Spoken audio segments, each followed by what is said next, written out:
दो विभाग जिसकी जिम्मेदारी माननीय मुख्यमंत्री जी ने मुझे दी है, पिछड़ा वर्ग कल्याण और दिव्यांगजन सशक्तिकरण विभाग, दोनों विभागों के मंडलीय और जनपदीय अधिकारियों के साथ समीक्षा बैठक संपन्न हुई है और आज हमने अपने विभाग के माध्यम से निर्मित मूक बधिर विद्यालय का निरीक्षण भी किया है।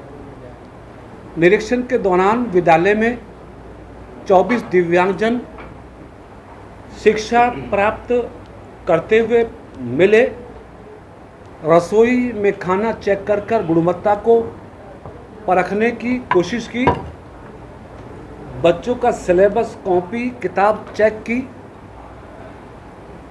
बाकी सारी चीज़ें विधिवत चल रही हैं, लेकिन जो पढ़ाई का सत्र जुलाई से शुरू हुआ, उस सत्र के अनुरूप बच्चों की कॉपी और किताबों में तिथिवार काम का आकलन नहीं मिला।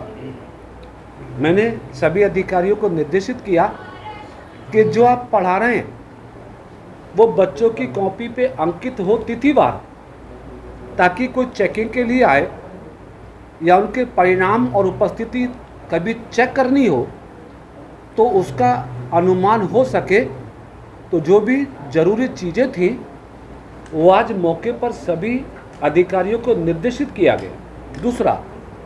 तीसरा, दोनों विभागों की समीक्षा बैठक के माध्यम से जो पहला विभाग है, पिछड़ा वर्ग कल्याण विभाग, जिसके माध्यम से उत्तर प्रदेश में पहली बार होगा कि हम 2 अक्टूबर को ओबीसी छात्र छात्राओं को छात्रवृत्ति माननीय मुख्यमंत्री जी के कर कमलों से वितरित करने वाले हैं। 2024 में हमारे विभाग ने लगभग 32,22,000 छात्र छात्राओं को छात्रवृत्ति वितरित करके एक नए इतिहास की सर्जना की थी।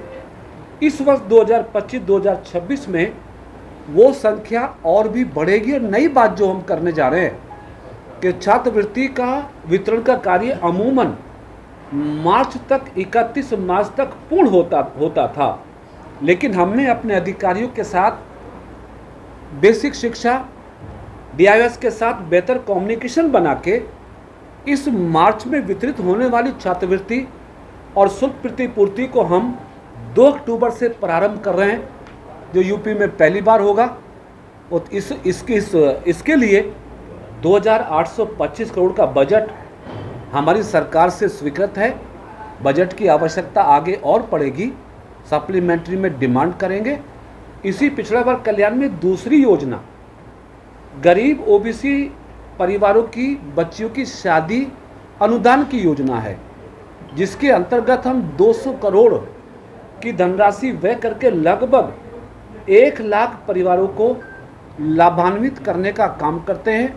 CCC O लेवल 2 ऐसे प्रशिक्षण हैं जिसके माध्यम से ओबीसी बच्चों को हम प्रशिक्षण देके केंद्र प्रदेश सरकार की नौकरियों के लायक बनाने का प्रयास करते हैं, जिसमें 35 करोड़ की धनराशि हमारे विभाग के माध्यम से दी जाती है।